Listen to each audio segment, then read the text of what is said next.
Yes, I'm here in South Africa, and I got to tell you, I'm still feeling a little cramped from that long flight. And I know that a lot of us have made that flight. In fact, there's 2,200 of us who have been over here to South Africa in this area that I am in right now. I don't know if there's ever been another organization, another anything in the history of the world, in any country, that's ever sent 2,200 people to South Africa, but we have, because God's called us here. He's placed us here, and we've been here for, 12, 13, 14, 15 years to one degree or another. We built buildings here.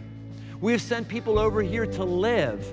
We have given food through Thanksgiving food drive, through Meals to Go most recently. Every single month, there's 1,000 people that are kept alive and healthy here in South Africa because of our generosity. We have been in deep here in this country, and we want to go deeper, and we want to go wider. A lot of people would understandably ask, why South Africa?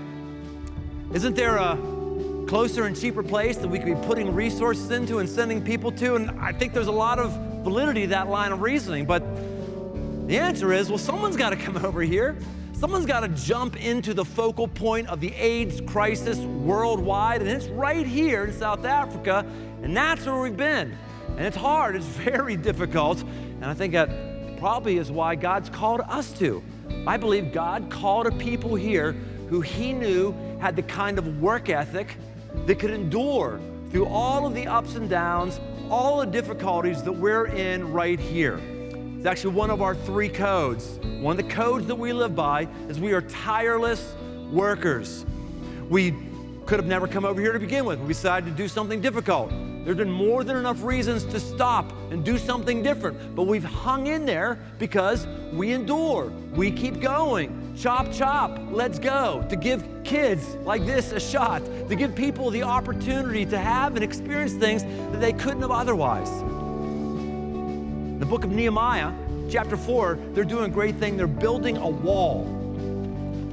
And it says that God gave the people a mind to work. A mind to work. That's who we are. We have a mind to work. And it's not just over here in South Africa. I mean, you're where you are right now because somebody set up chairs at Bogart's to be able to reach you and people in Uptown.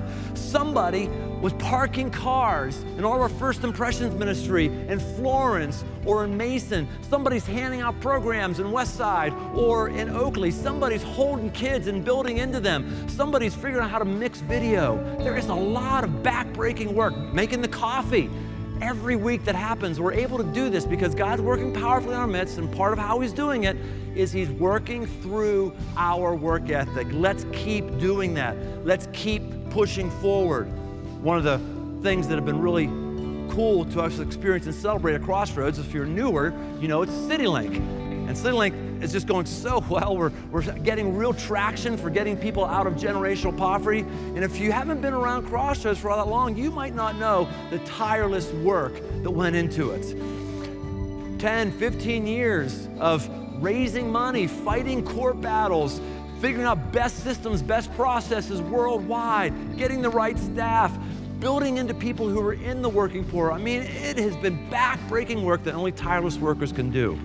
And we're seeing it work. What would happen if we could take the things God has worked at in South Africa and meld them with the things that have been taking place in CityLink, and we could bring those together? That's exactly what's going to happen. I want to encourage all of us to apply our tireless work ethic for the next 5 weeks. The next 5 weeks, I want us to work hard physically at showing up at services. I want us to work hard mentally at going through the app that you're going to find out about. I want us to work hard spiritually, praying through what God's doing in our church and what He might want to do in the future, because in about 5 weeks, we're going to have the opportunity to make a financial commitment that says, I'm in on the stuff that God's doing here in our city, all over the world, because somebody worked really hard to get me where I am right now. You're sitting in the seat right now because someone worked hard. We want the opportunity to extend that work ethic, to be able to build into people all the way on the other side of the world, and most importantly, right in our backyard. We want to be able to broadcast the very truth and Word of God.